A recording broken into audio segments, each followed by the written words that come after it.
Right, welcome back to another episode of Templars Talks. And today we are talking about Tuska, a longtime favorite of ours. And I cannot remember how often I've been there by now, but it's always good to be back.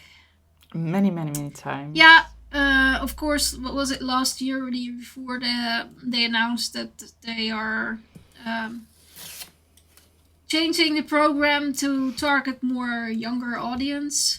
I think last year that was very clearly visible already. And well, look at the lineup. That was definitely the case also this year.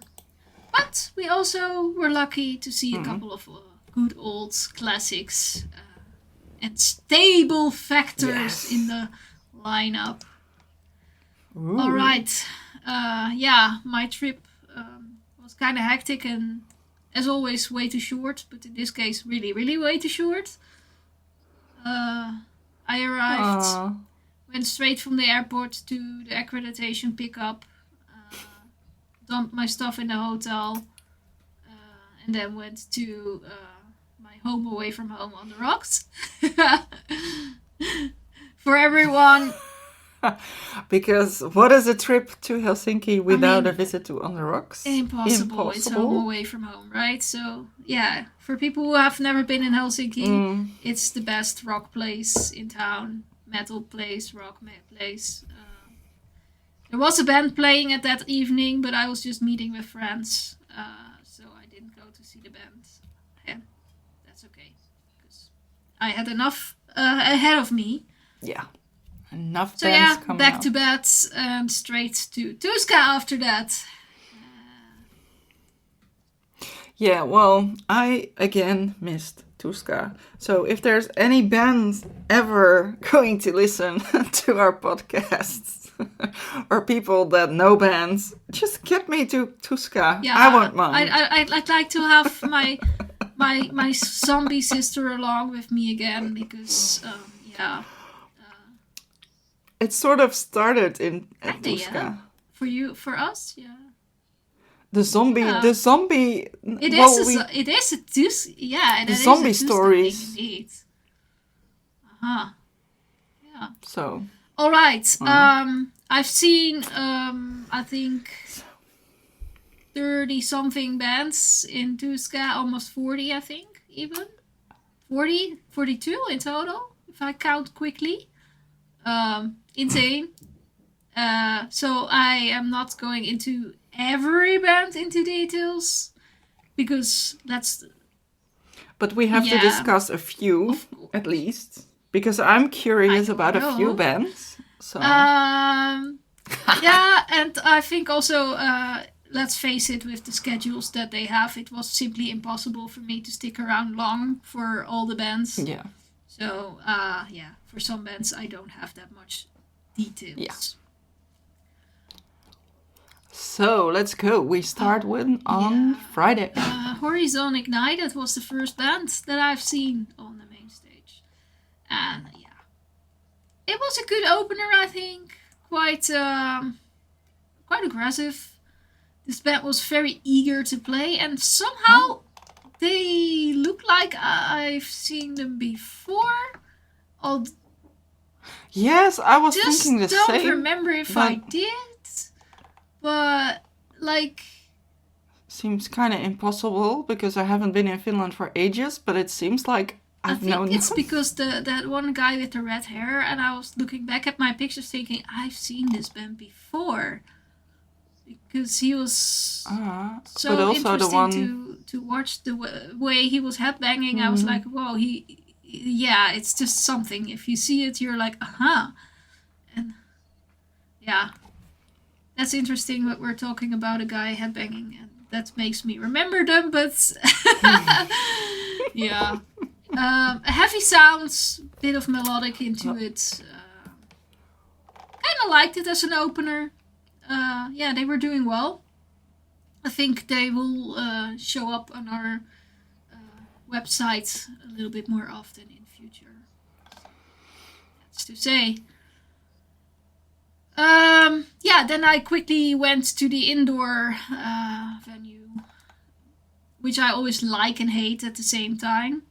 In the early times, you can be there on time and you're still able to see something from up close. But most of the time, you have to crawl through audience to be able to come to a place where you can actually photograph it.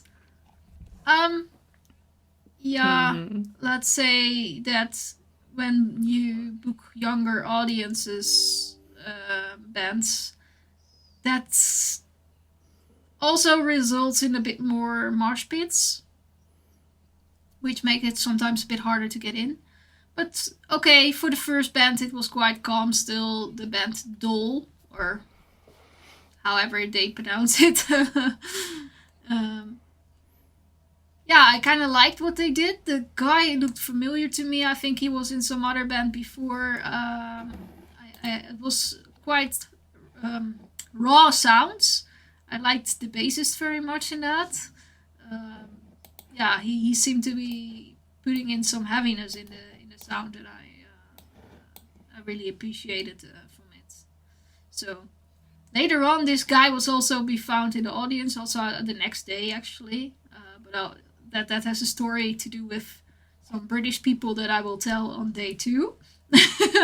So you have to wait till a little bit further into it. But this guy has been around, so I think that is also because he's probably one of the Tuska cult bands that can play on the cult stage. And for people who don't know, if you're a cult band, that means that you're volunteering with Tuska, and in exchange you can have a shot at the cult stage with your band. Then I went to see Endstand, and then for me, that band and the other band that was playing at the same time, which was, I think, Blood Command, if I remember correctly.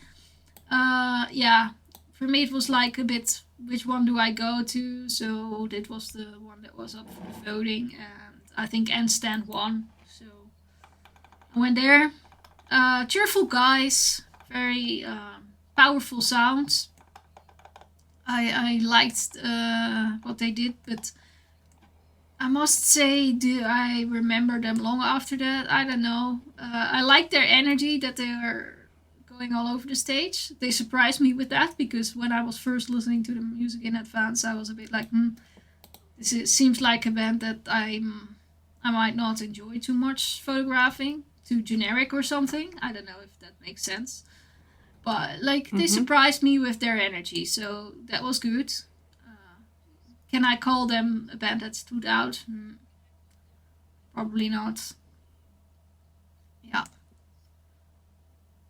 Call from the Abyss, and in the cult stage, basically. I keep forgetting all these names of whatever these stages are called, because they changed every year.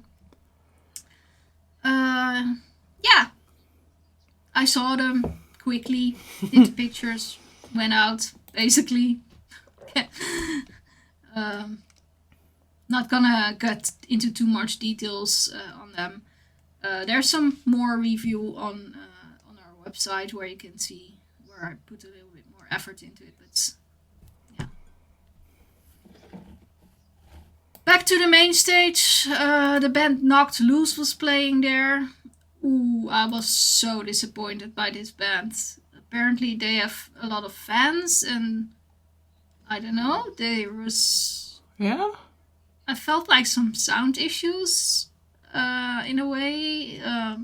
But also, for me, the performance wasn't really hitting it so much. They were energetic enough. I mean, they were all over the place, but it feels like they didn't have any connection with their audience. It's a bit strange. I mean... I saw that they are having some dedicated people around, but if you look at the overall on the field, it felt like, no, sort of. Yeah, I think they played the smaller stage in the 013 and then the 13 last year, so maybe they're like growing and getting bigger and getting, reaching the fans, but not ready enough for day festival. I don't know. In this big open space I mean, they give it their all, but it's just not reaching there yet. So I guess that's something for future, perhaps. All right, on we go with Falling from Grace. I liked their show. I was a bit... I wasn't sure if I was going to make it there in time, but I managed to get in. I liked how they played some of what they mentioned as their older songs, where they have a good mix of the melody, some aggression, some power into it. Felt like easy listening for metal, you know, and I said easy listening before, which apparently was very funny, but that was when we were talking about extreme metal.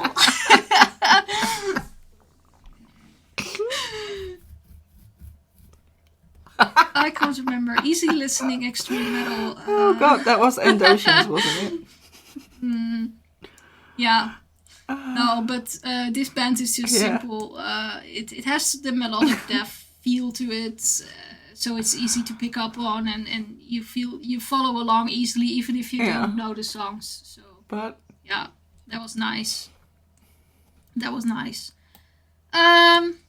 a bit more remarkable act, Skint. What can I say about Skint? I don't really know what is behind it. Is it more like electronic kind of formation?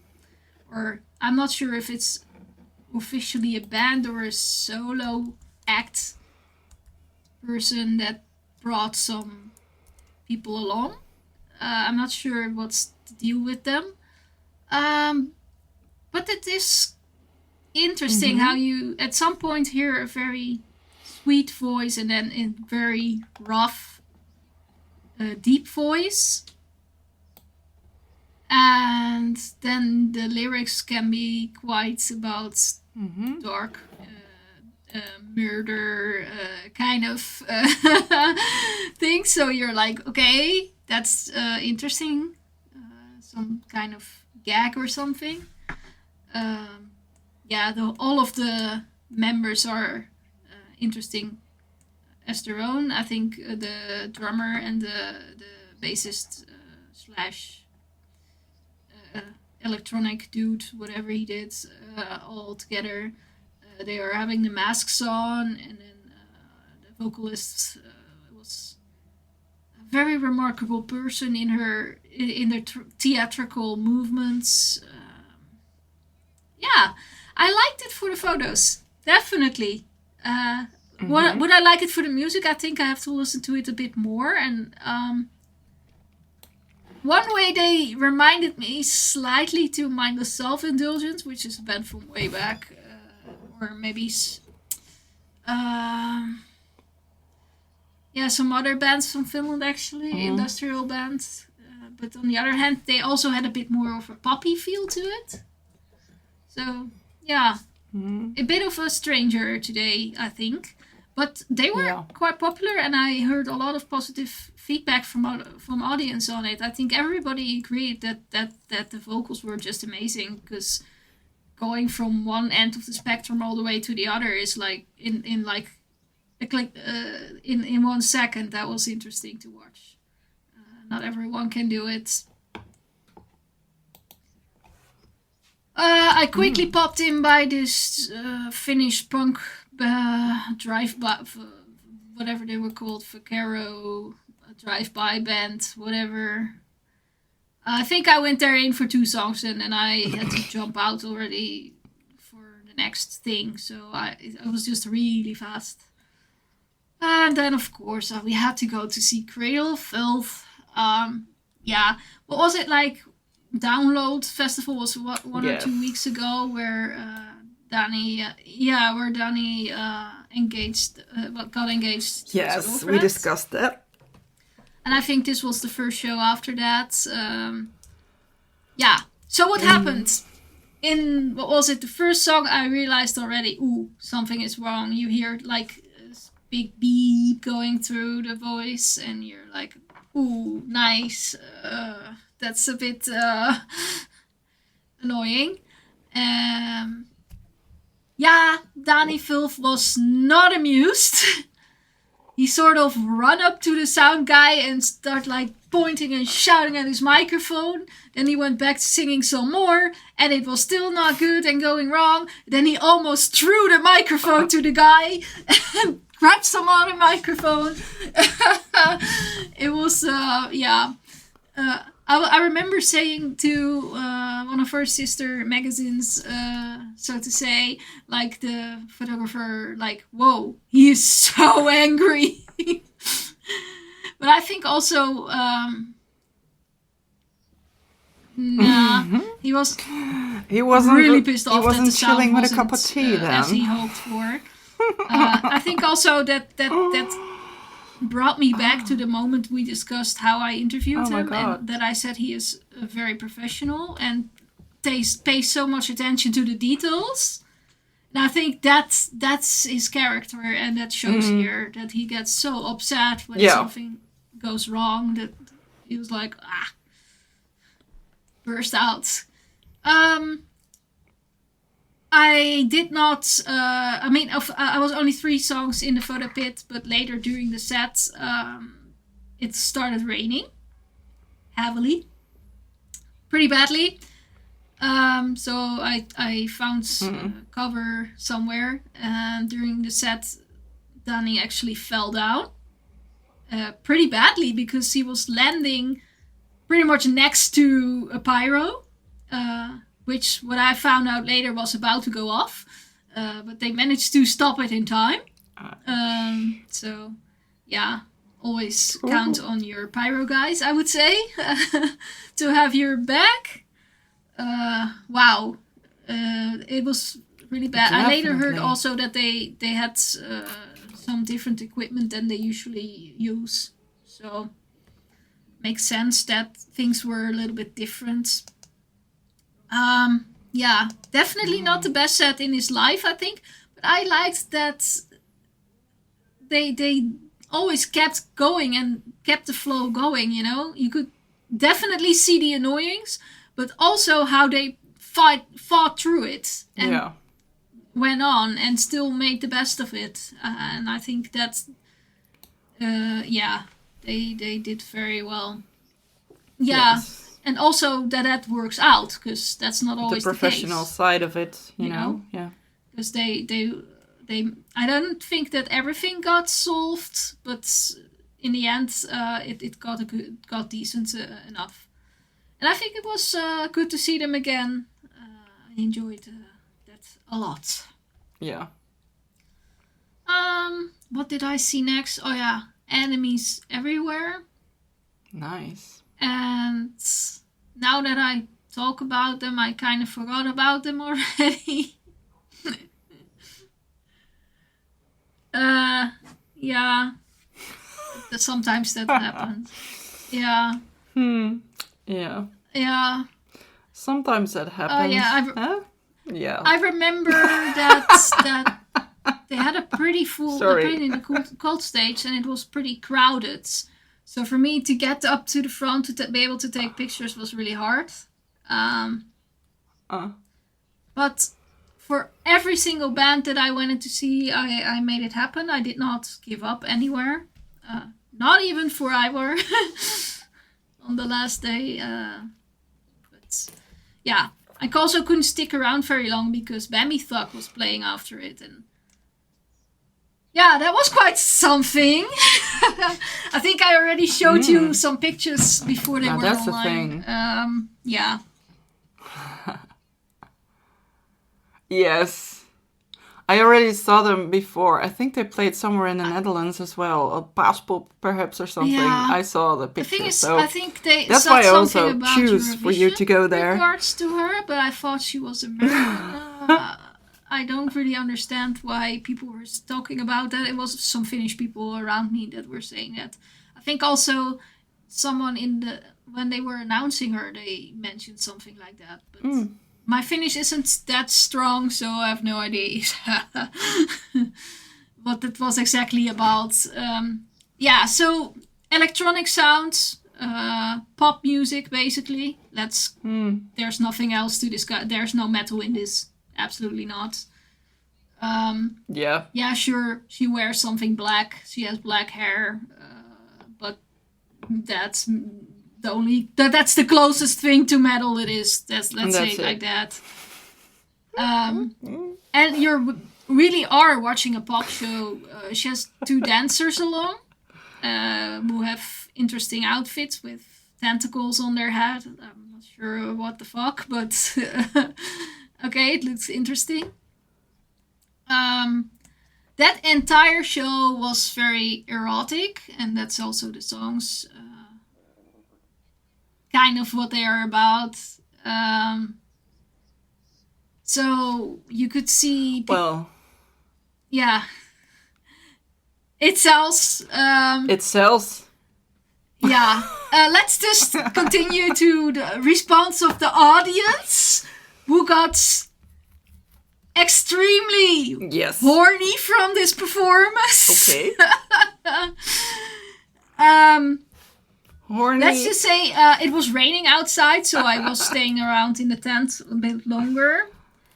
At the site where I left the photo pit, I stood around a little bit longer, also talking to the incredibly nice security guy that has been standing there all weekend.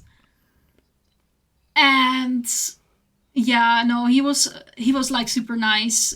We had some issues at some point. I think at day 3, because there was a storm and they had to take down the screens to not have them damaged due to the wind. And that was all done overnight, but they had to do the entire festival area to make sure the fences won't fall over, the stage is safe and such. So they had been put on both sides. Yeah. They took them off. They're on the side of the stage. They took them off and put them in front of the stage, completely blocking the photo pit. Yeah. So stage manager said, no, we cannot have press here. Not possible, because it's also dangerous, if there's some emergency, you cannot get out easily, and these things are super expensive, so let's not. But they asked already to have the production team remove it, but at that point it didn't happen yet.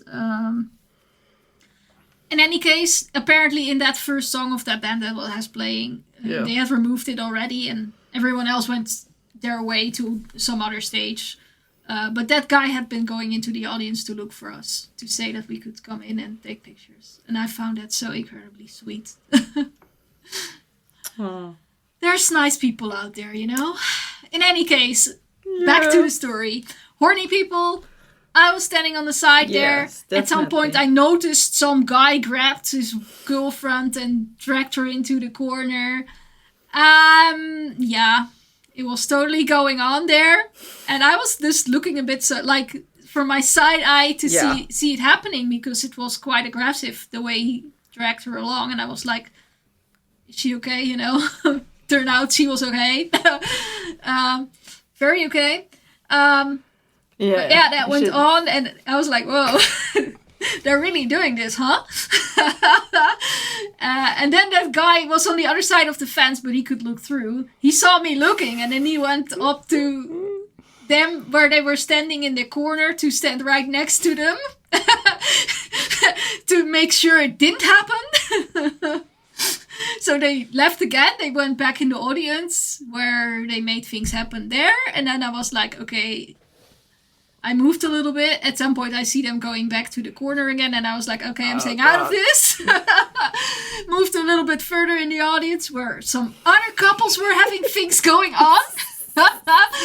So, I think I described this as on our private chats as Pornhub Live.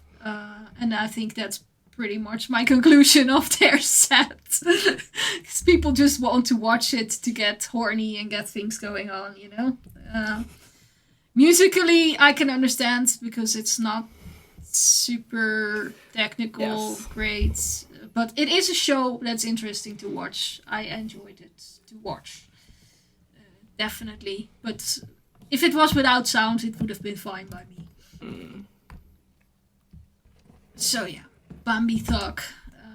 Definitely interesting experience. Yeah. Okay, back to the main stage where Electric Callboy was coming on. I know, right? Another one of your favorites. Security guy said, "Oh, be careful! There will be lots of effects." And we were like, "Shit, it's Electric Callboy. It would be weird if they didn't." Yeah.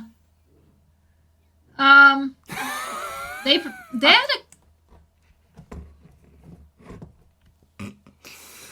Yeah, we left confetti, the CO2, no the pyro, and crazy shit everything. We going left it on, at home. There's no confetti. There's no. That would be not Electric Callboy then. I did like the production they have. They had some really nice visuals, and the guys obviously quite know how to deal with that. Like, they had some sort of stars or in the background, and of course they know exactly to stand in the middle of that. That sort of things. Yeah. They all had it very well together. Musically, so not my thing. It's party metal. Let's say it like that. But the audience was going crazy for it, and I think if you book for a younger audience, then Electric Callboy is definitely a win. And I appreciate them much more than those theater kind of bands, you know? Yes. Or some of those core bands that I've seen during the weekend that I'm like, okay, everybody's so crazy about this, but what the fuck?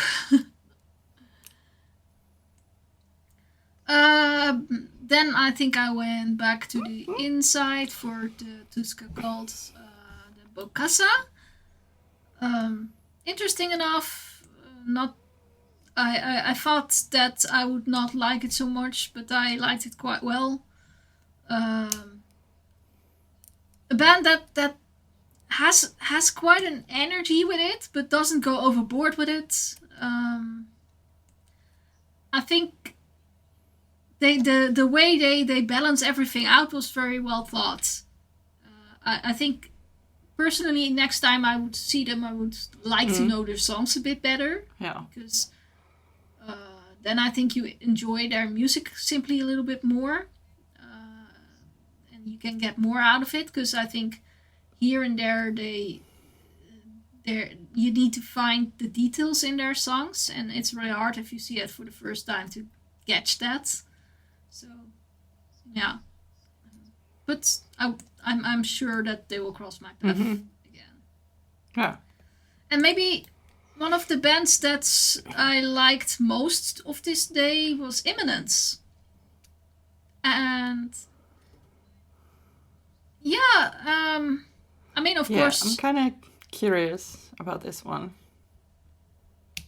How it was. I mean, I never saw them live. Yeah. I never listened to whole CD or anything. I just a couple of songs every now and then. And I'm never sure if, I don't know. I'm not sure if it's something that I like. So we're in. Definitely. I feel there's a lot going on. And then, but they also seem to be very interesting to watch. Well, I've seen them before, but I cannot online. remember. It's a long time ago. So I'm curious. I think they have these different elements in their sound that make it interesting, you know. They also have a bit of a production along with them. Definitely helps them to feel the vibe. But on one side you have that vocalist who's also doing a violin.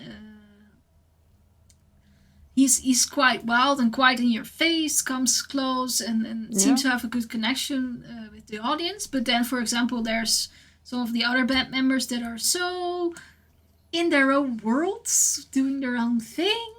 And yet it matches so well. But it also feels like you're looking at an older guy and a younger guy, but they're probably a bit around the same age if I look back at the pictures. But for your feeling, the way they behave, it's like, what? There's an age gap or something. I don't know. I liked the the feel from them. The electronic vibe a little bit into it, but still very metal. Yeah. Then I was lucky that I was able to see a lot more from their set than from some of the other bands today. So I really enjoyed that. Yeah.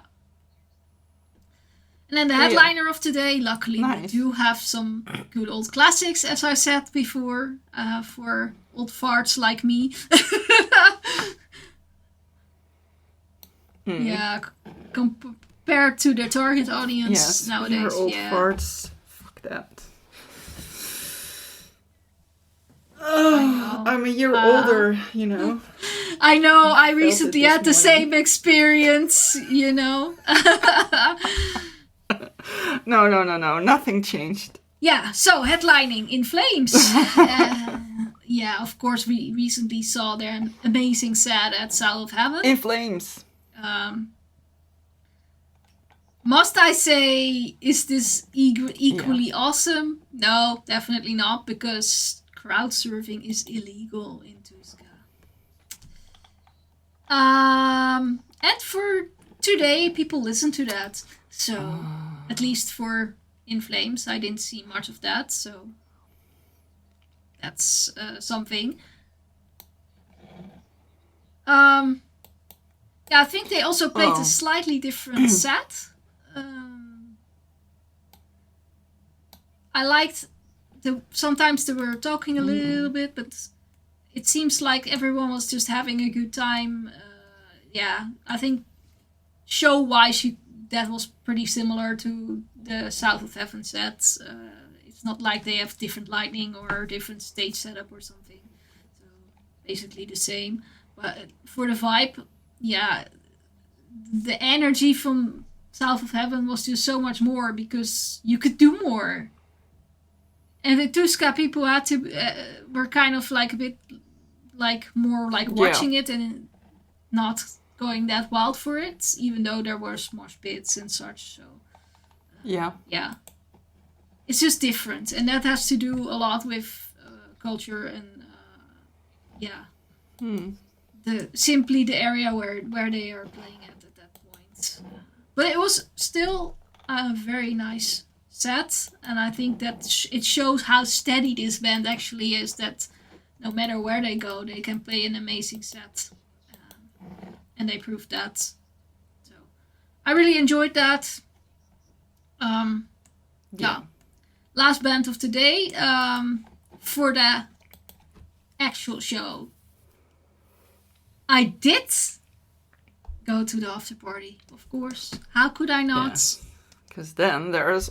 And there were two bands playing, but the main band I was going for, gotta be honest, King Satan. First band was called Riasa. I don't know, a bit of punk-ish craziness. I took a couple of pictures of them. Then I went sitting down because I've been on my feet all day long. I just grabbed a drink, sit down and watch it. And at some point I noticed two of the members looking at each other and giving some chat a little bit, look at me, talk a little bit to each other. And I'm like, I watched this happening and I'm thinking, So halfway during the next song, one of these guys comes out of the stage, comes up close, at some point randomly, casually joining our table. I was sitting with two other people, and casually he joins us and keeps on playing and looking us in the eye. And I was like, "Oh, hey, hi, nice to see you," or whatever. I didn't take pictures at that point because that felt freaking awkward. So okay, then he got up, walked a little bit further to play in front of another table where some guy was like almost staring at him. I did take a picture of that. After that, he turned around, decided to climb on our table, and played a little bit in front of me. Then next to our table, you have a little fence, and then you have the I don't know, the concert hall itself, which is a little bit lower than the area where I was sitting down. And he was just standing on there playing, and I was like, oh my gosh, it's Tuska after parties, always crazy shit happens, you know.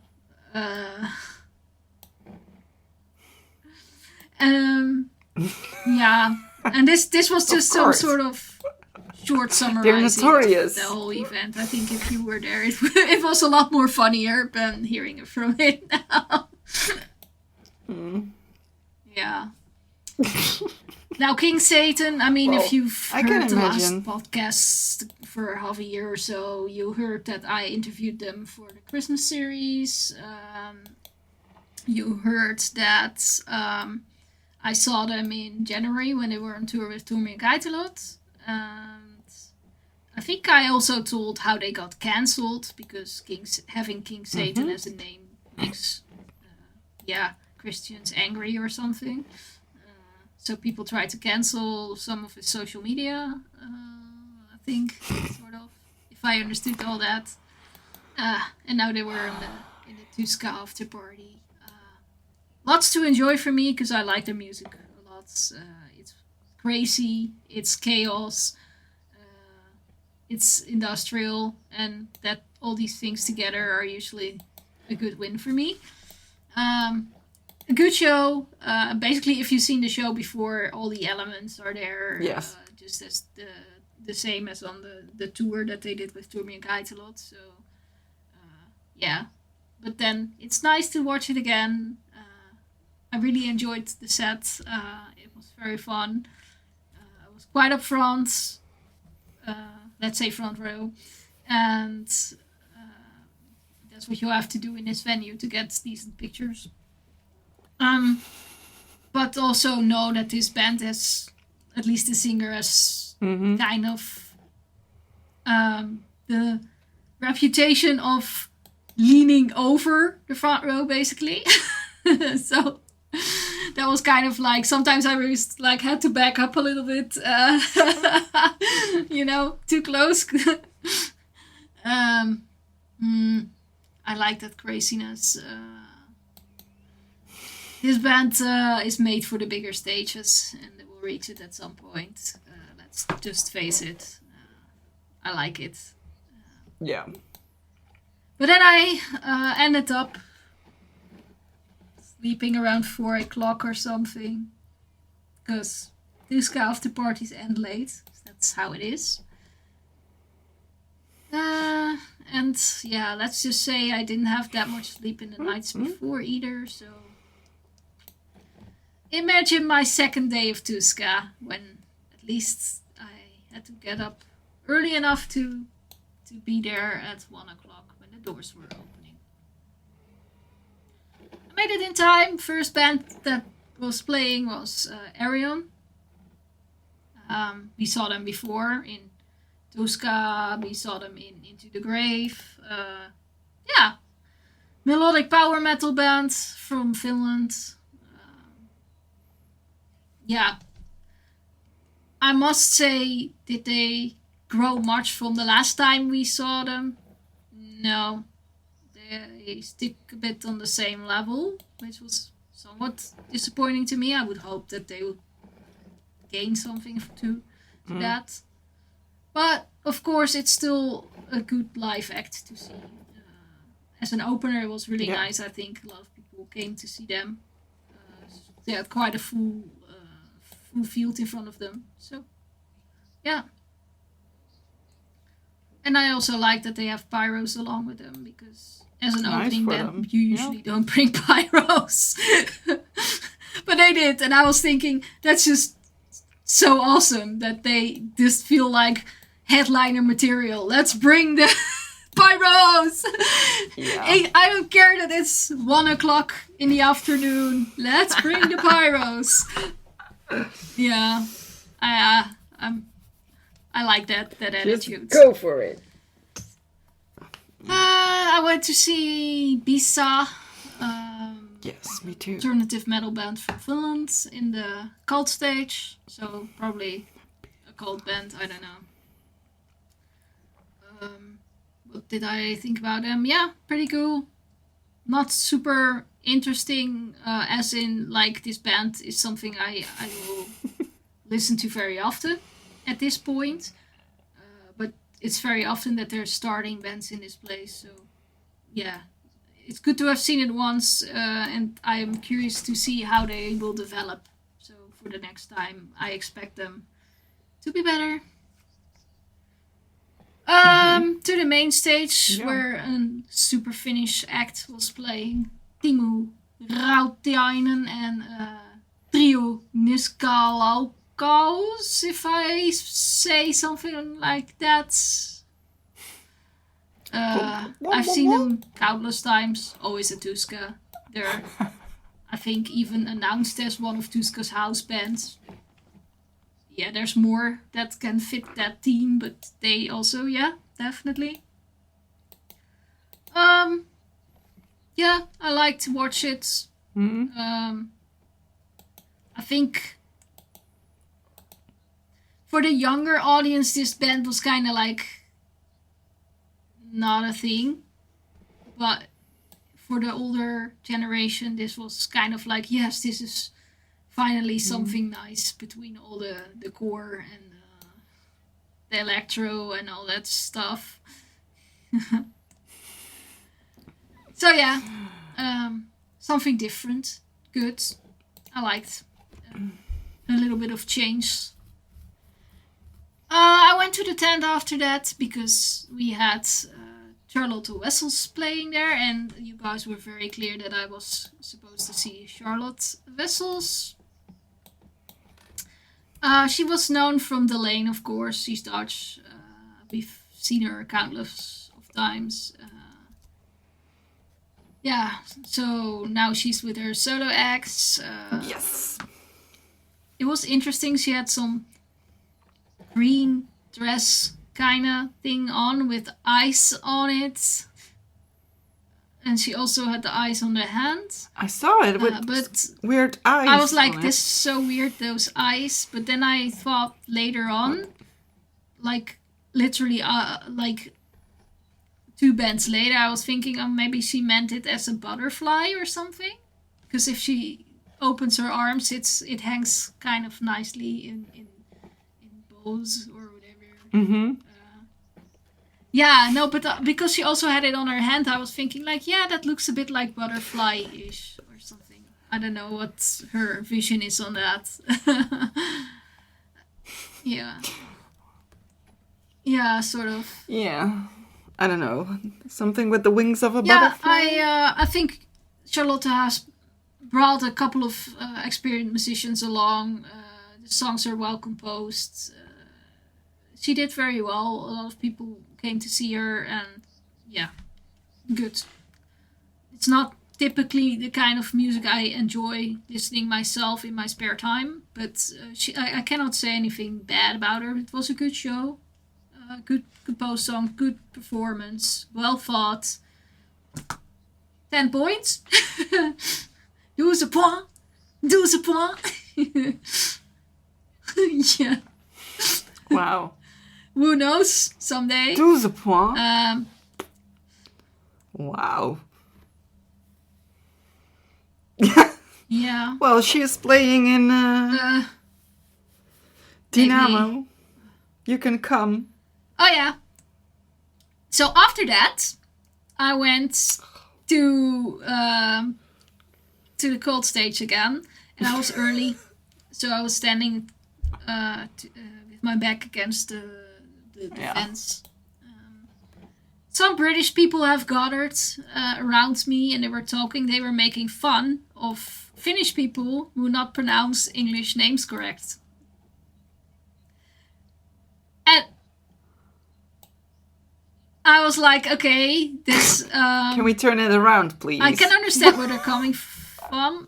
Also, the next band which was playing is nameless, but they spell it with only one S. So I'm like... They were guessing how that was going to be pronounced by the announcer. So they came to Nameles.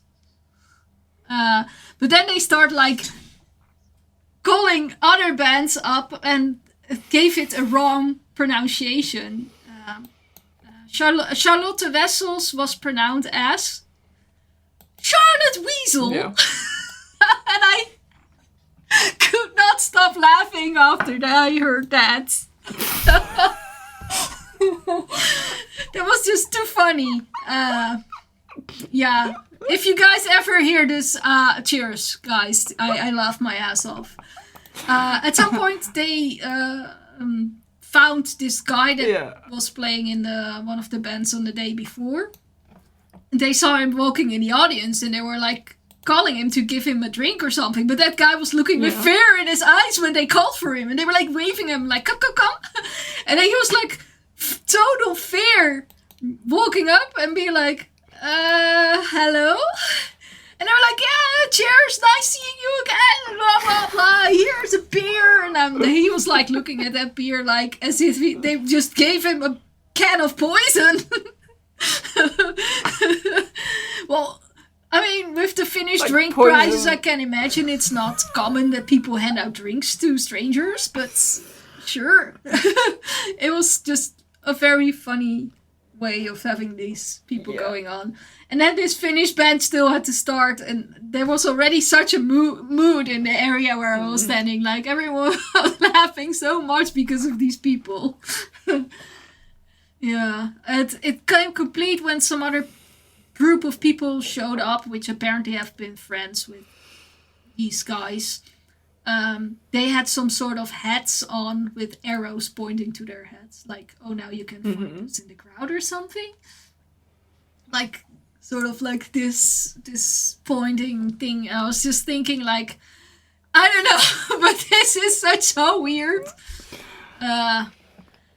But they managed to organize a massive mosh pits inside. A lot of bands did that actually this year. Usually not that much is going on, but there were some bands in the cold stage that kind of had a mosh pit that was that big that it took almost up the entire space, and a lot of people could not enter because of that. So that was kind of weird, because I always, as a photographer, you're allowed to enter even if it's full, and then they stop the people from entering. But you're allowed to enter anyway. Yeah. But then you still have to go through all these people to the front. So I just usually wait till one song is over, and then people are just standing still from their mosh pit, and then I quickly run to the middle and be like, yes, I'm up front, yay! Camera! Coming through! Yeah. Yes. No. Pulling the camera I'll just up. Be like, sorry. Angry bitch face. Antex! Yeah. Antex. I always have the problem when I went to Finland, then I come back in the Netherlands, and then the first time in the supermarket, like, Antex, oh shit. Yeah. Sometimes they open the doors. It's one of to the things that stick to your brain. You can go so fast. From quite near the stage, you can exit, and also exit quite in the back of the venue. So, as a photographer, you can sneak to the front without bothering the crowd. But they kept those close, so I couldn't do that. Yeah, sorry, people, but that's logistic organization that is beyond my control. Yeah, sorry. Yeah. So, yeah. Nameless was playing in it's one of those bands you see for fun anyway. Let's face it, they're groovy, funny. Yeah. Well, there have to be. I enjoyed it, but it wasn't. It's not a band that you're gonna see in the main stage in a couple of years or something. Definitely not. But we had fun anyway. It was interesting. Yeah. Yeah, and then Mokoma, that was playing on the main stage. I mean, I always kind of like what they do. I like some of their songs, but it's not a band that I necessarily need to see live. Although I see them live quite often because they're always on Tuska. And then I don't hate it, but it's also never reaching the top of the day. And that description is exactly what I had today. I liked it. Was it the best performance of the day? No. Was it bad? No. It was perfect, average. Mokkoma finish. Trash groove. Mokkoma. Yeah. And maybe one of the more spoken about bands that I went to see was Cemetery Skyline. I mean, I already said in our not per se about the band, just about the drummer. You have a strong opinion about that band. Kind of formed the band, yes, I know, but that doesn't mean I judge the others because of that. Yeah. In any case, I think we also talked about their album, didn't we? Yeah. I didn't hate it, but it was not... Yes, and you said you didn't really liked it. So I'm kind of curious. I didn't say you hated it. I said you didn't very much like it. It wasn't surprising me. I would have expected more from especially just this too kind of lineup. Simple. I think for the show, it was good live, but it was also not standing out. So how was it live? You are really watching to a band that has been drawn together. I don't know, some super group or something. If you can call it that way. It's okay, it's cool. I can see that all of the members had fun being together and doing something different than they usually do. I don't know. I don't know. For me, it was a good show. Not bad. I mean, you have experienced musicians, and you can see that they put some effort in also preparing for the show. Because sometimes you just know you know yourself what happens with supergroups. They come together, rehearse one time, and then they do their show. But I think they put a little bit more effort into it. That's the impression I got, at least. So yeah, good show. They were having fun. Wasn't outstanding. Wasn't bad. Okay, it wasn't bad, but it wasn't my favorite show of the day either. I laughed about the singer, of course, because he's Swedish, and he kind of joked a little bit about that it's a Finnish band mainly, and a little bit of Swede in here. So yeah, he had so much fun. I think for him, you can always see on his eyes when he's enjoying himself. Yeah, kind of true. I don't think I've ever seen him not having a good time. I do believe he has those days, I do believe. But I don't know. Every time I see him, he seems to be having such a good time. He seems to be, like, throwing his own little party, I don't care how the others in the band play. I'm gonna have fun tonight. Let's go. So, I like that. I saw they had some cute moments on the stage where they were coming up to each other and having some fun, and you could totally tell that they were having a good time together. So I like that. I think a lot of the audience enjoyed it as well. But I do fear that the reputation of the people in it is bigger than the actual thing itself. And that maybe just has to grow. If they keep going, doing more shows, make another album, that might change. But for now, I think maybe the reputation is a bit too large for what they are. Alright, next I went to see Orbit Culture. Seen the band a couple times before. I'm not gonna lie, I usually don't like them. Find them boring. I saw a couple songs of them. They were much better than in my memory, so I give them kudos for that, definitely. I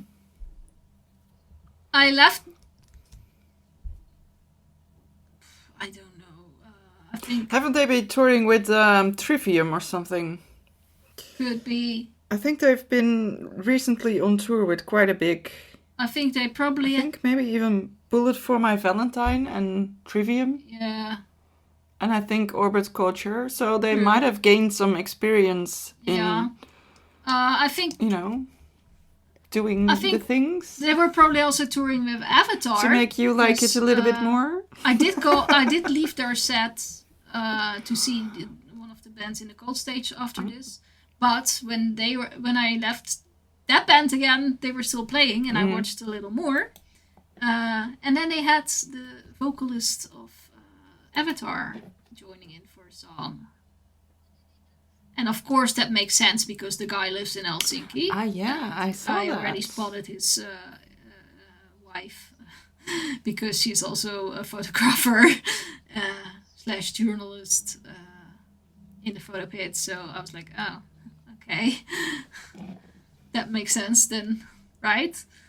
So for me, it wasn't the biggest surprise. I must say I liked that alliance. It worked well. I think it made the show very much fun. It was on the last song that they did this. Yeah. Interesting. Yeah, in between, like I said, I went to see Countless Goodbyes. Some metalcore. And I don't hate all metalcore, for the record. Just some bands make more sense than others. I think this band was doing very well. I liked how they have the melodics kind of make sense, you know, like it's not they don't have breakdowns just to having a breakdown. For example, everything was well thought. It makes sense, and it was never overdone. And that's where so many of those core bands go wrong. They had a good balance in that. Yeah, so very nice. Like I said, I didn't see the whole set of them because two bands playing at the same time and me trying to see both of that. Yeah. After that, I had another sprint up my my schedule because Alcest and Insomnium were playing at the same time, and you guys were very, very, very, very, very, very, very, very clear that I had to go see Alcest.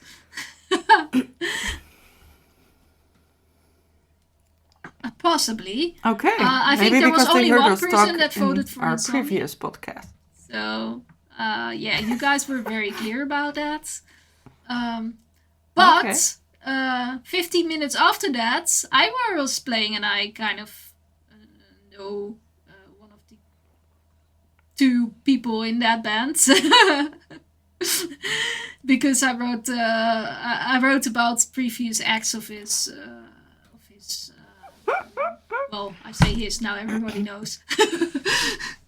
In any case, doesn't matter. He's now have a different stage name. I don't even know if he wants to be associated with his other work at this point, so that's not. But let's first go and speak a little bit about Alcest. Of course, I liked it a lot.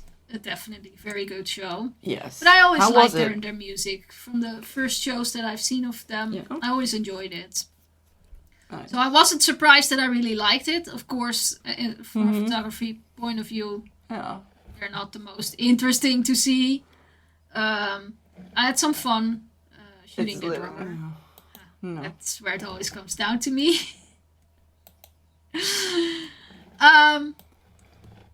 They also... Yeah. But I had fun too, so that's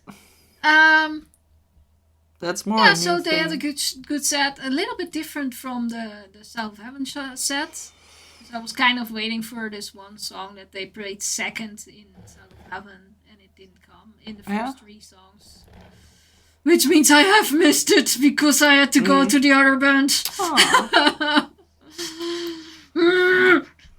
Yeah, not fun. But on the other side, it's also my cool God! that they changed things around. How dare they? And I've already seen the whole set at South of Heaven, so I'm not gonna complain. Did I see? Yeah, almost the whole set, I think. Yeah. In any case, liked it. I also went back from them afterwards to see a little more their sets. So. But Iwar, I already said in our preview that I didn't understand why they were changed from the outside venue towards the inside venue, and it was mentioned it was because of production reasons. Excuse me, that line for the Tuska cult was insane. It went so far. I've never seen any other band have such a long queue before. So I was definitely right with my words when I said that this was insane and not a good idea. Seeing the show, I think the darkness helps them, sure.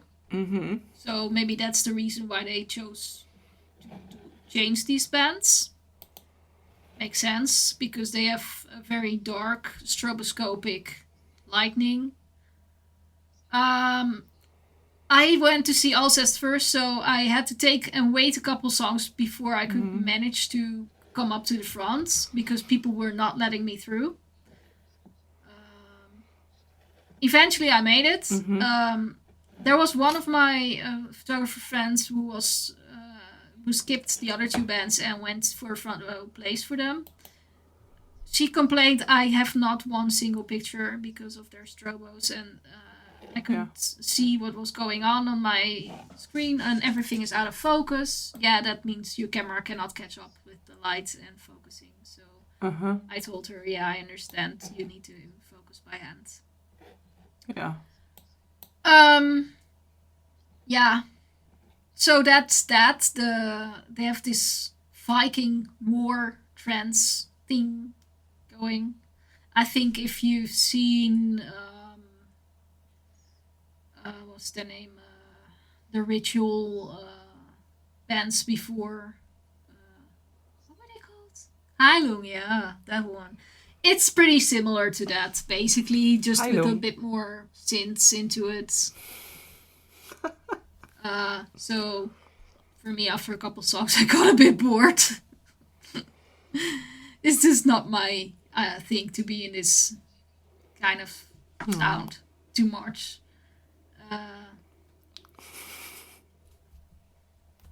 No, because You didn't start dancing with Heilung. Yeah. In any case, but they had the crowd dance. Anyway. Although the crowd was basically just watching it and not getting into it too much, but that was also because it was so goddamn full that you could move anyway. Most of my pictures were taken from the side.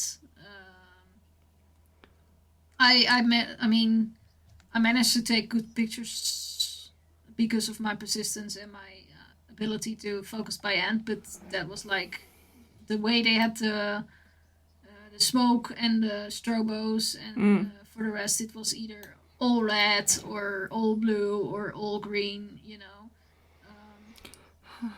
Yeah. I would not recommend an experienced photographer to go to Iowa because it's a challenge. Yeah.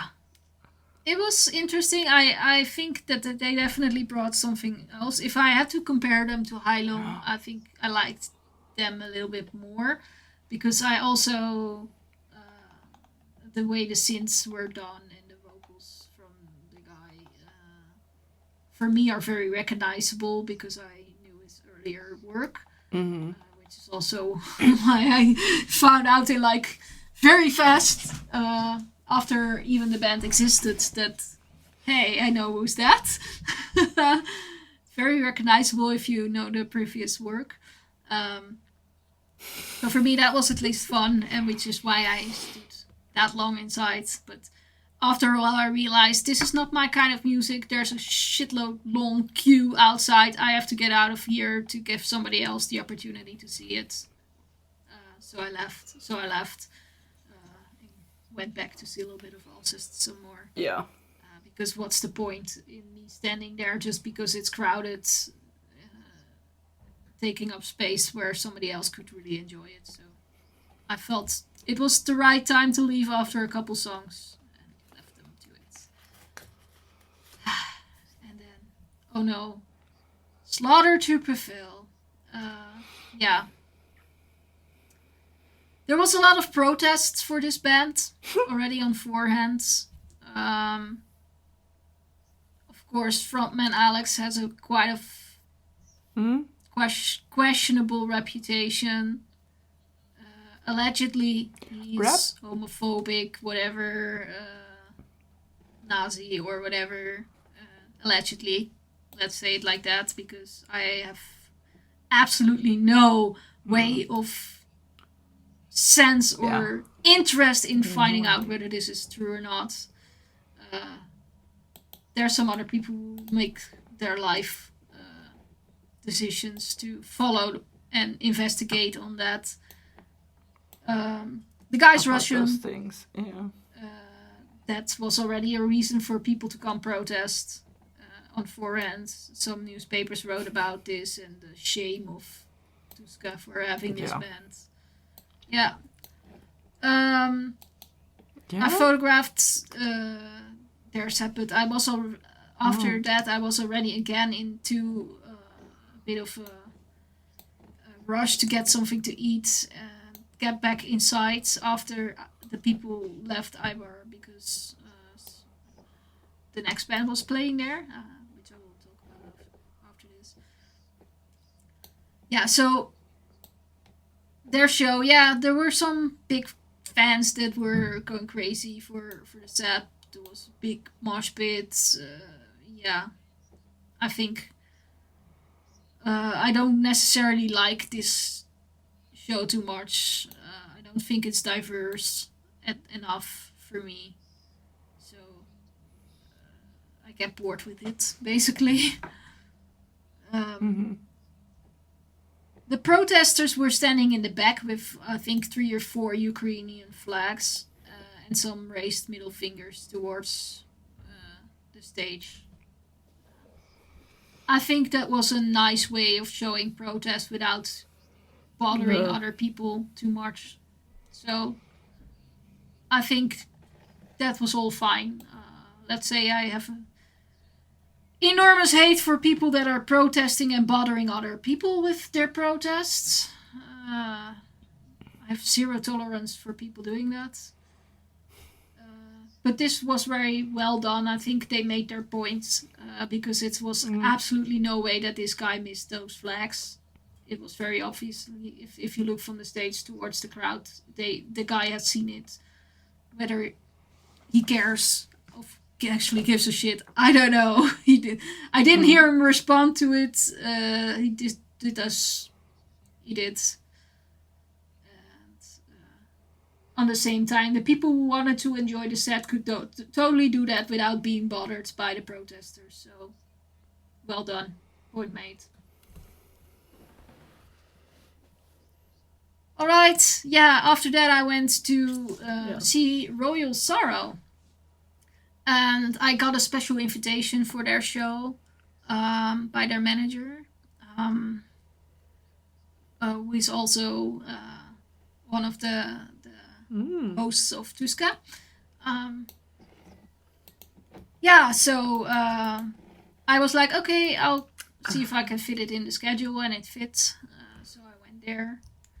It's a band that makes progressive metal. They're signed to Inside Out Music, so I think we'll see them on the road somewhere soonish.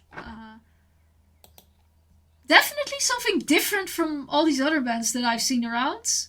A little bit more pop-ish, not per se like progressive metal, but more catchiness in there. And I remember I was watching the first couple songs because I didn't have much time to see the whole of it. And I was thinking, this band is young. They need to grow. They need some years on the counter. But if they do, I think I can see them going into a stadium. They have that vibe over them, the charisma, It's like Wow. you're watching a starting Coldplay or something. Yeah. That was really what I was thinking when I was seeing that. Not because the music is there yet. No, but they know how to do stadium songs. We don't and like Coldplay. Their presence, And musically, they're definitely not there yet. Okay. And performance-wise, neither. Yeah. But you see that they have it in them. They can grow into that if they have the right guidance and help and opportunities. And seeing who they have as a manager, they probably have that. So give it some years and we'll see where they end up. Royal Sorrow, a name to keep an eye on, I think.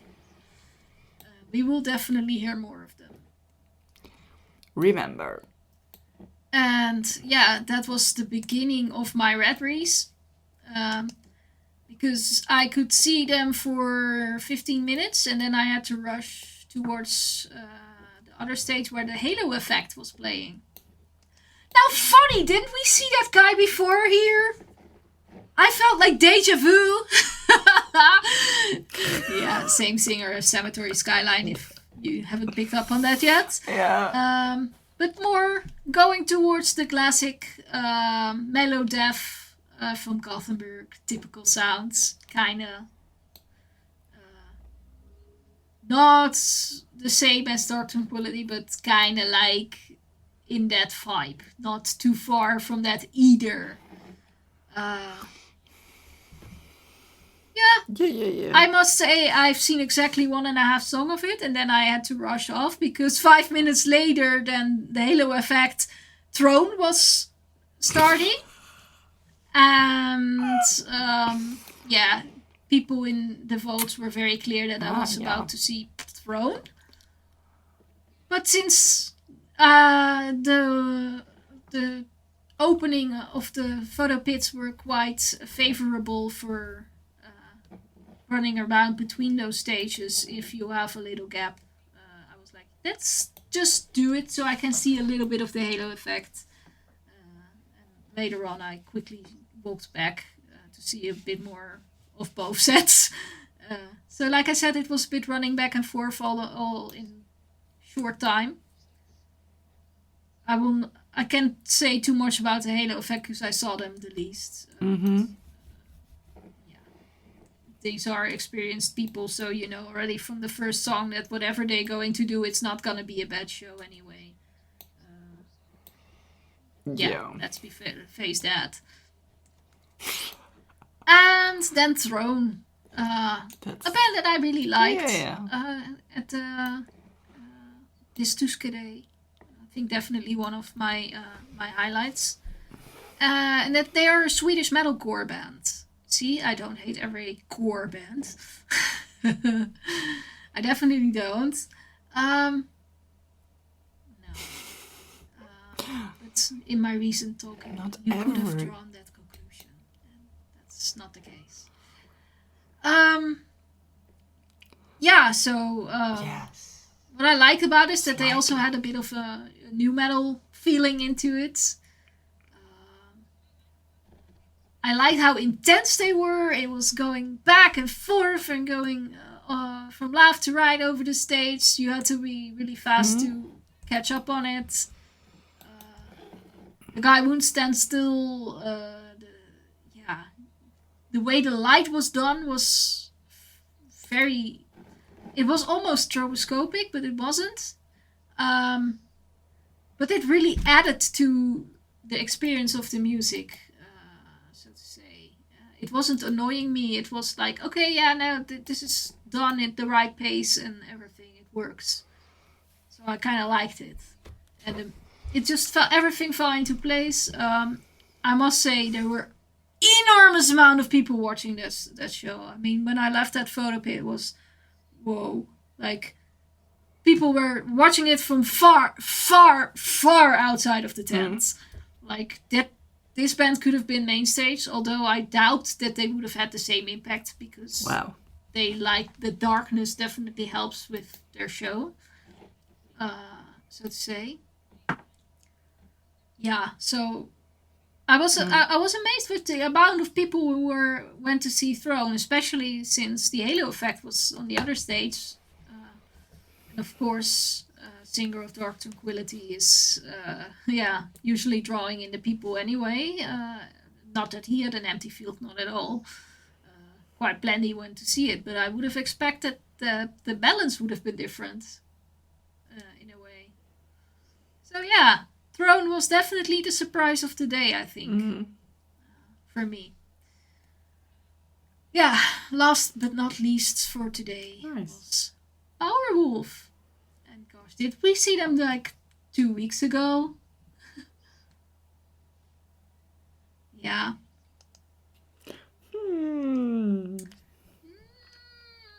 But this I time don't a think bigger so. production.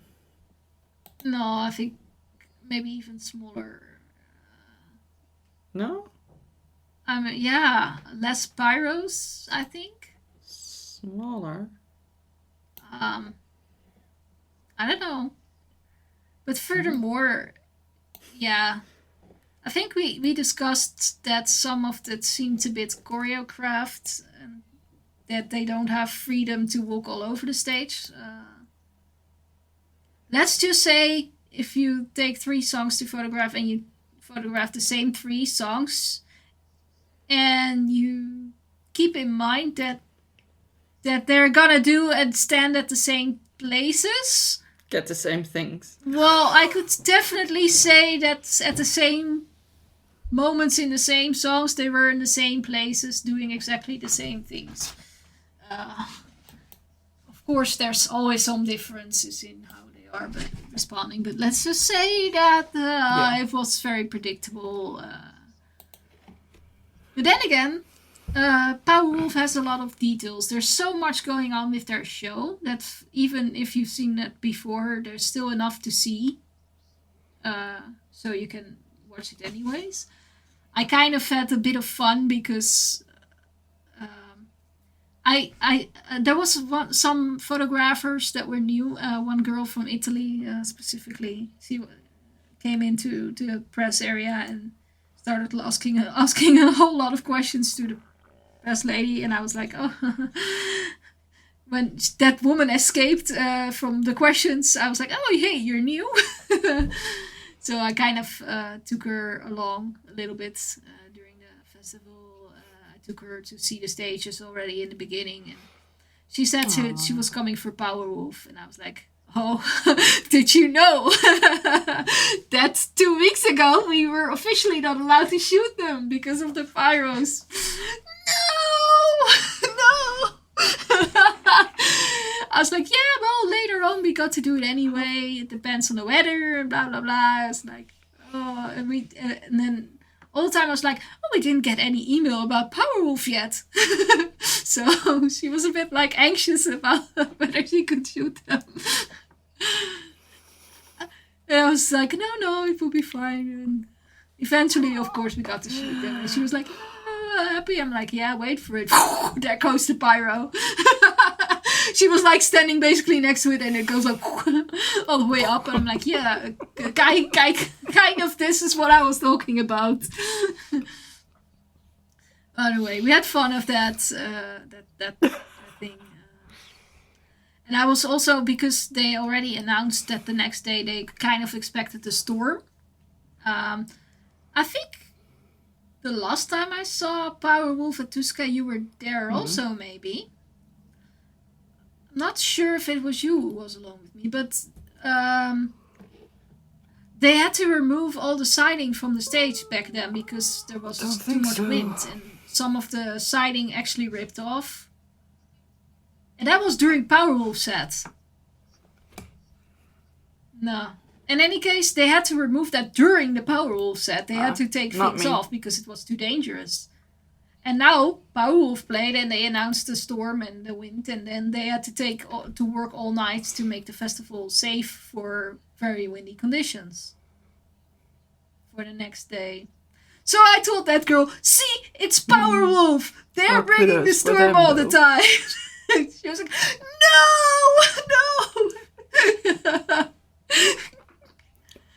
No, We were just joking a little bit. She knew You're a little bit mean. She knew I wasn't sometimes. serious, but it was like... I know. I was telling to her, like, no, it was like last time they played here, there was also this and that. And there was, of course, some of the others were like, yeah, I remember that. They had to take it all down. Oh, yeah.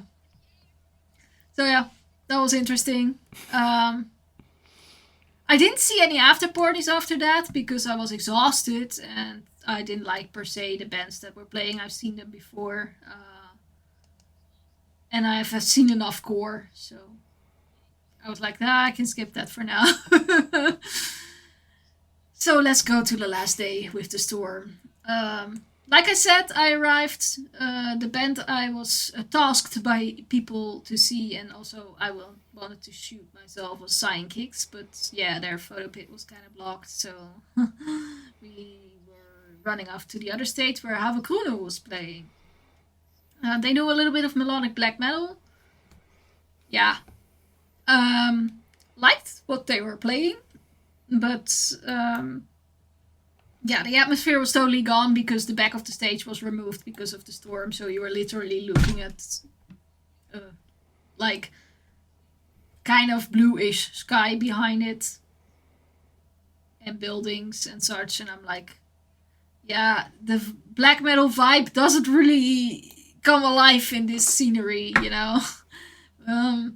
But was that really to do on them? No, probably not. Bad luck for them, but it wasn't a bad set, just the atmosphere didn't hit very well. After that was Turmi and Gaitelot, and yeah, now we've seen them countless of times. In January when they were on tour in the Netherlands. It was all very toned down, I think, because it was during the tiny Tuska hours, where people can bring their kids, their underage kids, if they're under guidance with I think it's from opening time, which is like 2 o'clock, till something like 6 o'clock, then they are allowed to have kids on the festival area. And the band even got announced by 3 kids that they dragged on the stage, or I don't know if they're kids from, I don't know, maybe some of the presenters or whatever. Once again, they probably explained it in Finnish, but I didn't care to find out. They were announced. So I think Turmi and Gaitelot kinda tone it down a little bit with their usual things. They have a very colorful, visuals. I like that. It suit them really well. I think one of the newer songs they played, I was listening to, and I was like, oh, hey, that's been the most original song I've heard from them in a very long time. So, because I think I've said very often that I found the most of what they do is too much of the same. And I think then I heard one of these songs, and I was like, oh, this is a newer song, and it's definitely a little bit different. Not too far from what we know from them, but definitely that you can say, oh, okay, that's fresh. So, yeah, it was kind of positive about their set. Yeah. I quickly popped into the cool stage to see Lights to Remain, Finnish melodic death band. Yeah, they were creating quite some energy in there. A pretty big pit. Can I say this was a band that I will remember very long after this? No, typical, but very often the first band that plays in the Tuska called are like that. It was nice to see, but yeah, probably forget about them next week. Yeah, and then I went to see another band that a lot of you people voted for me to go see, and that's Kim Dracula.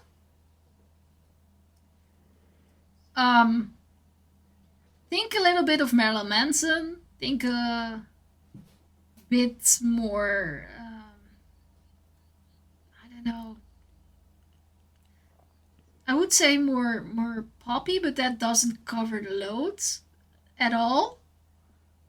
But it has something interesting to it. Definitely Marilyn Manson is some reference, I think, if you see this performance. What I liked most about this whole show was the saxophone coming in. Totally random. That I like that most because I mean, looking what Kim Dracula himself is doing is kind of me like, yeah, okay, get it. It's kind of Marilyn Manson-ish. Not bad. He's doing quite a good job with it. But bringing in the saxophone definitely made the difference. It sort of changes the song. And not a lot of bands bring in saxophone, of course. The most obvious one is Shining, doing that. There are some more, but yeah, I don't know. It felt like that makes it fresh. Now, Kim Dracula seems to be a spectacle on TikTok, which is why he got so big, apparently. So yeah, maybe I need to figure out a bit more, see a bit more what they're doing. Because I like it. He did a couple of covers, kind of, yeah, interesting show. I like the saxophone most. Definitely made me remember this act. Yeah, and then after that, I went to see some good old friends, Apocalyptica. And gosh, how often did we see Apocalyptica play? You. Yeah, and they were back with the Metallica album countless of times. The volume 2 that they did technically, not first. Yes. Yeah, I kind of watched the entire set basically, not a little bit from a distance because I was talking with a friend also during the time, and we had the greatest time listening to songs like Master of Puppets. Seek and Destroy, of course. Yeah, we had a great time. Yes. Yeah, and can you imagine us finding a bench? It's perfect for festivals, you know? It was windy and a slight bit of rain, and we were just sitting down. We found one and watching this stage from the side, and we were just sitting down headbanging and being like, oh, yeah. I was thinking, gosh, I'm old. We've been around so long for them. It was interesting to see them back. And yeah, I think they also mentioned that they had saw a lot of international crowd here again. So they have a great time. It was for me the first time to see them with their new drummer. I didn't see the new drummer. He completely faded away, like totally did not draw any attention. Somewhere in the back. It was almost if he wasn't there or something. Like I won't. Yeah. Yeah, but you know the good of course, old days. In the beginning, they didn't even have a drummer, so we're different. And anyway, we were walking back, and I think they introduced him. It was almost at the end. We walked to the next stage. They introduced him as Mikko, and I was like, oh, they just exchanged him. Mikos, okay. Completely forgot. I heard about it, but I haven't remembered it. Yes. And to be honest, he was not even there for me. But, yeah. And that's from saying for somebody who always likes to take pictures of drummers. Yeah. Well, not this one. I know. Sorry. You need to try harder to You're the drummer girl. Yeah. But I had to go and see Whitechapel. I think you didn't like Whitechapel, didn't you? Didn't you try to send me to the other band or something? Yeah, the other band was at nothing more at that point, but they changed their slots with Battle Beast. Yeah. So in the polls, Whitechapel won and Battle Beast won. But they were not like... Yeah, eventually I chose Whitechapel because then you choose because of the exchange. Whitechapel. The thing is, it's not that I don't like Whitechapel. It's that I don't know. The last time that I saw them, they played at Dynamo Metal Fest, and they were standing like it was a high stage. They were standing halfway in the middle of the stage, and I think if you were standing in the front in a couple of first rows, you could only see half of the people of the singer. Yeah. And the musicians. Oh no, the musicians were stuck and glued to their places. Only the singer was walking around. And I was like, on the middle of the stage. No, it was like sitting down, like crouching down. Bending over most of the time having his face onto the floor. Yeah, bending over with his... Yeah. He needs to growl. He needs to... Interesting to watch. So, and that's why I didn't like them last time. It's not... I've seen Whitechapel, I think, in a smaller place, but I did like them. But I don't know. It's just the performance, the show that I didn't like that time. So if I then have to choose between Nothing More and Whitechapel, I would absolutely have showed you and told you to go to Nothing More. I will come to that later. I know it's also not your music, but still. Yeah. So, I went to see Whitechapel. I liked the music, performance-wise, pretty boring, but music-wise, I enjoyed it a lot. That they know what they're doing and they are skilled. Also, like I said, good balance in what they're doing. So, yeah, I like that. Then again, I didn't stick around too much because the next band was kind of tried to be there as early as possible. Because, I don't know, I happened to have a best friend who really wanted me to go see them. And I wanted to like take some videos and pictures and such of Octoploid. Now, of course, we talked about the music before. Yes. That's absolutely a thing. Well, you have a drummer thing. I have a bass player thing. I asked at some point at you, like, at what point, what side of the stage should I be, Yeah, because when I came in, the front rows were left filled, or right. So that was already a bit like, I noticed that two photographers, were standing on the wrong sides. And I laughed because I asked you and you said, go to the left. But I think they spent their entire time there taking pictures of Tommy, the vocalist. Yeah, that's what they were doing. Oh. No. I was like, okay, it seems like they specifically came for that guy. Well, it is not his project. He's just there singing. Okay. Yeah, and then one of our other photographer friends who came in a little bit after me. She went standing in the middle, even though there were people in front of her. I was like, no, come here. I told you, it's this side. And she was like, no, I'll stick here. I was like, okay, whatever. She left after one song because it was too hard to take pictures. So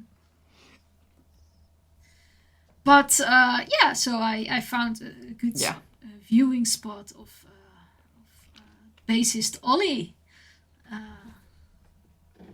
From Amorphous. Side projects. Yes.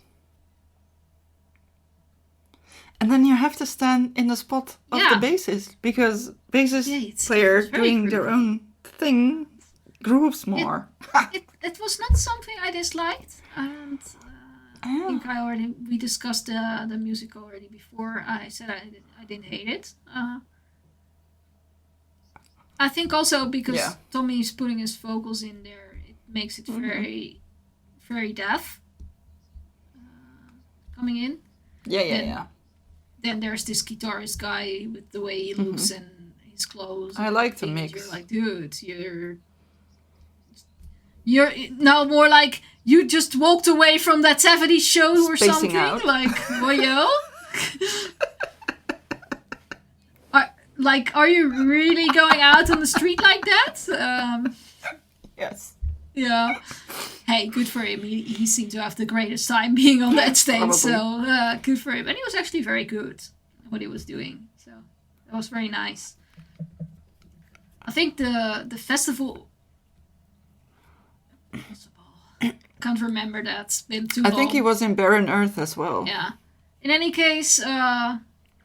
Not quite sure. The whole set. But I like it that you went there and you stayed. It's pretty much the only band. I think that's pretty much the only band I saw the entire set from. And I didn't make you do that. Take that. Yep. Yeah, and it helped that I didn't hate it. Otherwise, I probably wouldn't have done it. You. I missed the band for it. I missed, what did I miss? I know. Motionless in White. Too bad I had to miss Motionless in White. Oh no! Why did you make me do that, Elvira? I had to miss him. Yeah. Yes. Yeah. Well, I think Octoploid needs to come to I Into had the also Void. fun but... looking at the guy who was doing all the synths and such. I was like, that's interesting. I liked the whole thing was the stage was a bit too small for everything that was on there. On the same time, this is not something you want on an outdoor venue. Definitely not. No. The groove was definitely there. I wonder what a lot of the people think. It was, of course, a band that there was like a mosh pit or something as people were watching it. So I noticed there were like a whole lot of dedicated Amorphous fans around me. Because they were like the entire 25 minutes that I was waiting before they were starting. Probably. They were like about Amorphous and whatever and doing fan things. And they, after the band left the stage, they were still shouting for Tommy to come back and give them a set list. Okay. Tommy was just standing there with himself, not being the Amorphous him, but this like offstage himself. He was trying to pick his stuff and leave, and he was like totally confused why these women are shouting for him. Like he was like, what the hell do you want from me? And they were like, can you set this? And he was just like, can you, I was like, can you not ask somebody else or something? Are you asking me? He was like totally confused with all that going on. And I was just looking at it thinking like, I get the hell out of here at that point. But yeah. In any case, interesting show. Well, but one of those Amorphous fans did send me an Octoploid tote bag last year. So sure, definitely. Yeah, they're kind of cool these as were well not. They were also sometimes, British fans, and they like. I do like it that the same with like the Cemetery Skyline. They have this dedicated horde that go see every band. Yeah, one of those guys is in. Yeah, definitely. So it's the same with Amorphous, I think. And they are dedicated. Yeah, they're a fan of the to person, all of those not per se of the music. Side projects. So I would say. No. Sure, they But I they think sure do. Otherwise, they wouldn't I stand do there. think they But all like the music as well. it's a thing that when they have something new, are you judging it on what you're listening to, or are you automatically Yeah. liking it because you're a fan of the person? And I think that was the No. case with these persons This- standing around yeah. me. Probably. Yeah. I think in the Netherlands, you know, Sweet, if yeah. Octoploid would play, I think it would smoke. It I smell can like see them. I can see them play in weed. Desert Fest, for example. In there, in the crowd somewhere. Nice. Yeah. Oh, Yes, definitely. I get like a shitload of invites Would of be the good. Desert Fest all Invite the time. me So that should as your photographer. Yeah, but I get all the invites from Desert Fest every time. No, I mean, Octoploid. Even in London, in Antwerp, in Berlin. Even when I went there once in Deventer. Oslo. I think, yeah. So yeah, we'll see. If they come, I will let you know, and you can come, go there. If Octoploid doesn't send you there, I will. All right. Yeah, then we have that nothing more. I was asking, like, now they changed the schedule around. Do I go to Polaris, the Vantages, or nothing more? And then you said probably nothing more would be most interesting. Yeah. To photograph. Yeah. Music-wise, Yeah, I think you would like Polaris more. But it's metaphor, so... For photographing, I don't like to body shame, but like, here it comes. Hear me out. So there's this singer, and he's shirtless, gold and black paint all over his body, and Bare walking feet. around with bare foot, I noticed on my pictures. Now those bare foot were also covered with the gold and black paint. Yeah. So that looked, when he put his foot somewhere on the riser, and it turns up in my picture, as if he had something extremely filthy on his foot. Like, it made me vomit, almost. Ew! Please, wear shoes, wear socks. This is... Ew!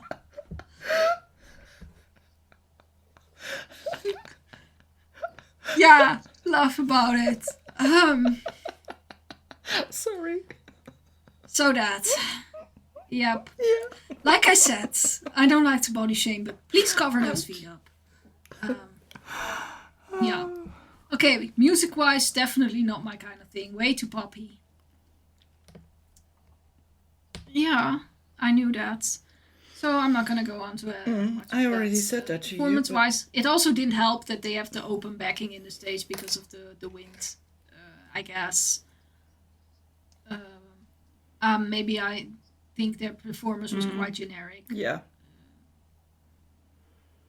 Maybe I should have stayed longer. After the 3 songs, it would have been more or something. Yeah, I don't know. Nothing more, yes. Nothing more. Oh, nothing. Sorry. Nope. And then the last band. Oh, okay. The Nothing last more to band. add. Oh, bad. Lorna Shore. Never been my kind of band because I'm just hearing this thinking like, is this for real? What the hell?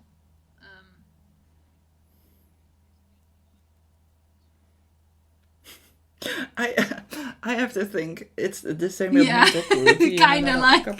They sound to me like het afvoerputje. Drain. Like their stomach, Yeah, their drain, stomach the is like drain a full. afvoerputje. I don't know the Yeah. English word for it. Like the drain in your sink in the kitchen, But we don't have those electric ones. We have just normal ones. But then that describes Lorna Shore. Fills up. It's just like. And then. So I said before, crowd surfing is illegal. I even had the discussion with the super nice security guy in the other stage, and because they have signs on the side of the stage like that's stage diving is forbidden. So I see these signs and I'm like, ha ha ha, stage diving is forbidden, but it doesn't say anything about crowd surfing. And the guy's like, yeah, crowd surfing is illegal in Finland. I'm like, well, yeah.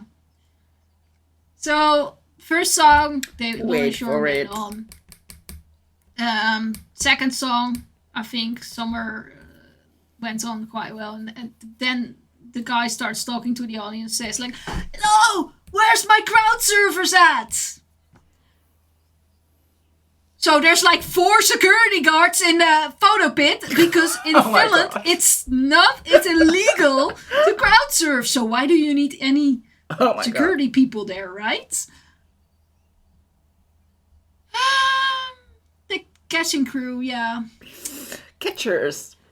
Anyway, after that statement, I think about 20 people came to the front crowd surfing at the same time. I looked to the left because as soon as I heard him saying, I was like, damn, that means I have only 10 seconds to finish photographing because we are gonna get kicked out. Because I know how very few people they have in there. Yeah. And how easily they get panicked in Finland when something happens like this. Because they're not used to seeing crowd surfers. And that is exactly what happened. I look at my left from the corner of my eye and I see this guy, big eyes, the head of the security with the orange vest instead of the yellow vest, you know, that guy. His eyes were popping. He was like, oh my god. And he started trying to push all the press out. But because the stupid TV station was live streaming all these performances, they had built up a sort of crane with where one of the cameras was on, where we all had to walk around. But since it had been raining for 2 days, a little bit, there was like an enormous puddle, so we had to kind of go over the sides where the metal was still sticking out of the water. Everybody had to get over that little side thing to get out. So there was an enormous congestion there on the way out. And because all the security guards were trying to catch people, nobody could communicate to people in the front that they had to get out. But on the back, the guy was pushing us all. Pushing. Which caused more congestion. And the crowd surfers keep coming all over us and like, dude, you make this situation so much worse. Like, are you out of your mind? Stop it.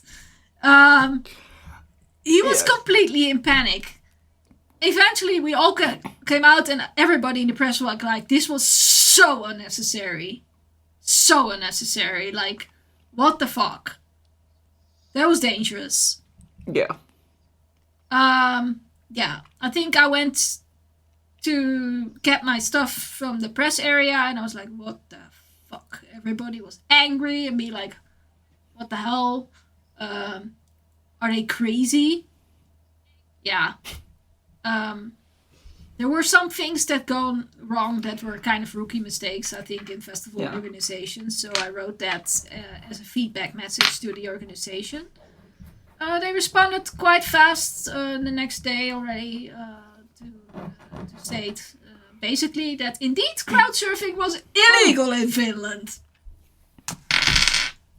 Yay, thank you very much. But at least they appreciate the feedback. And I think, like, I basically told them, like, yes, I know you guys state that it's illegal, but if these people see, you target a younger audience now with your something festival. Happens. These younger people see every other European festivals, like where we are going to, like Into the Grave, Dynamo, South Heaven.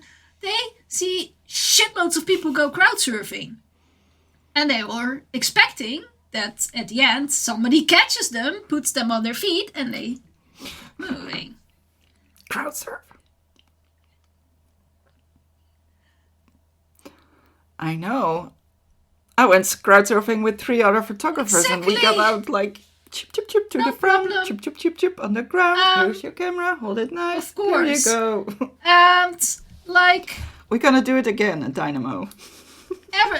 everybody sees this happening on So come to on Europe, the come socials, to right? the rest of the. So if I know. only that singer mentions like where's the crowd surfers at, Yeah. what do you expect? And I know from other Yes, acts in the they're past coming. that very often these festivals we're Yes, talking of about course. have asked bands don't encourage until after the first 3 songs. So then it's safer for everyone, and usually they Not. live up to that. Yeah.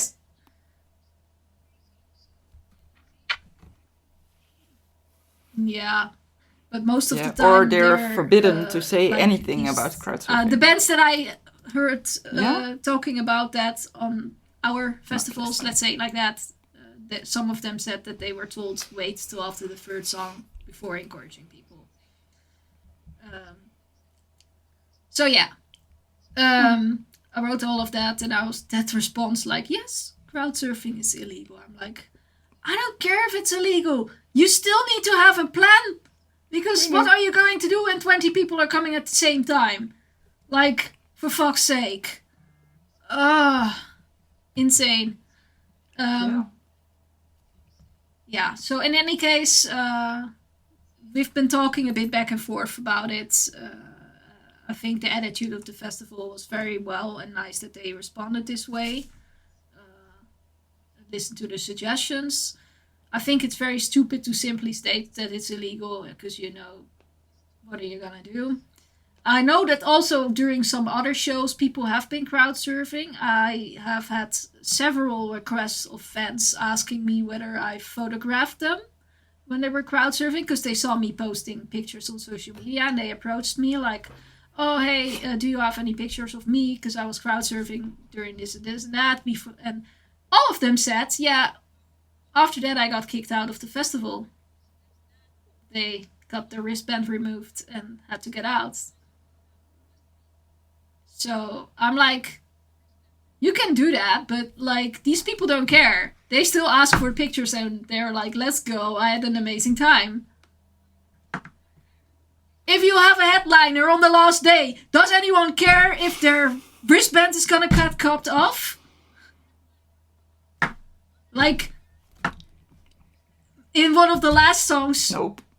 that means some, everybody's gonna go for it, because it's whatever. Like, insane. Party over here. Let's yeah. go. So I saw like 2 songs of Lorna Shore, and then I kind of knew that I had to be really fast with the last couple of pictures that I took, and then try to get myself safe in without getting pushed over by a security guy that's in panic. Number 1 rule, stay calm. I guess. So yeah, after that I grabbed my stuff, looked for a little bit, and then I was like, fuck this band. I don't even like this shit. I had a shitty time there. Let's get the fuck out of here. So I left, dropped some of my stuff off and in my hotel, and then I left for the after party. And that after party, of course, was at On the Rocks again. But I'm telling you something. There were 2 bands playing. And I am not going to give you any review because I completely forgot. We were just having a party, and it was mad. There was a shitload of smoke going on. It was core, and I was just watching it and partying with people. And then I saw... Then I thought I recognized somebody in the audience. Well, sometimes it's good to party. From a Dutch band, but in the end I realized it wasn't him. He just looked so close. But we kind of had been looking at each other with a bit of a flirt thing going on. And I was like, is that you? And he kind of thought something of that, I think. And then I was like, oh shit. And he was like... We were looking at each other a bit like, oh shit. Oh shit. So that was very interesting, and then I realized I saw a friend who was super drunk, and we've been talking about bands coming to Europe and bands coming to Finland, and after party craziness. There was so much more going on that should not be in a podcast. That was my Tuska. Nice. Yeah. And now we're all ready. Yeah. Nice. How long in? Almost 2 hours. What? Almost 2 hours? And I still haven't asked about this goddamn pirate party you went to. Yes. Yeah, I know, and this is long enough. And, ja, ik heb nog maar 6%. Yeah. The thing is, in the next episode, I won't see anything, I think. I don't know if you have plans. No. So we can also talk about Pirate Party back in 2 weeks. Let's do that. Because you have enough to listen to now. Alright. Yeah. This was an insane long story that I thought was very short. And I did not even talk about every band short in detail. You can read all about that on our website and see the pictures, but the backstage stories come from the podcast. Okay, time to let you guys go now, because this is already way too long. If you liked it, leave us a comment, comments on Instagram, YouTube, whatever. And then the last word for today is bye! Bye!